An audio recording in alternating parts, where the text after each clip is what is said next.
12 March 2025-এ home office statement of চেঞ্জের মাধ্যমে ইমিগ্রেশন রুলে একটা পরিবর্তন নিয়ে আসে কেয়ার ওয়ার্কার এবং সিনিয়র কেয়ার ওয়ার্কারের ব্যাপারে। যে আপডেটটা করা হয়েছে, কেয়ার কোম্পানি যারা ইউকের বাহির থেকে ওভারসিজ থেকে স্টাফ রিক্রুট করতে চায় তাদেরকে অবশ্যই প্রথমে ট্রাই করতে হবে ইউকের মধ্যে যেসব কেয়ার ওয়ার্কার আছে যারা আনএমপ্লয়েড এবং যাদের স্পন্সর চলে গেছে। এটা দুইটা হতে পারে, আনএমপ্লয়েড কেয়ার কোম্পানিতে আসার পরে কোম্পানি কাজ দেয় নাই, অথবা কেয়ার কোম্পানির লাইসেন্স চলে গেছে, এইরকম কেয়ার ওয়ার্কারদের রিক্রুট করার জন্য।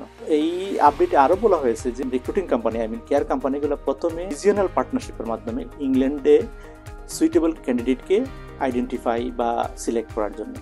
এটা অবশ্য এই আপডেটে ক্লিয়ার করা হয় নাই যে কিভাবে স্কটল্যান্ড, নর্দার্ন আয়ারল্যান্ড এবং ওয়েলসে এই ক্যান্ডিডেটগুলো সিলেক্ট করা হবে। তো সামারি হলো এই আপডেটের, অবশ্যই যেসব কোম্পানি রিক্রুট করতে চায় কেয়ার ওয়ার্কার তাদের প্রথমে ট্রাই করতে হবে ইংল্যান্ডের মধ্যে যেসব স্টাফ আছে, কেয়ার ওয়ার্কার আছে, তাদেরকে রিক্রুট করার জন্য।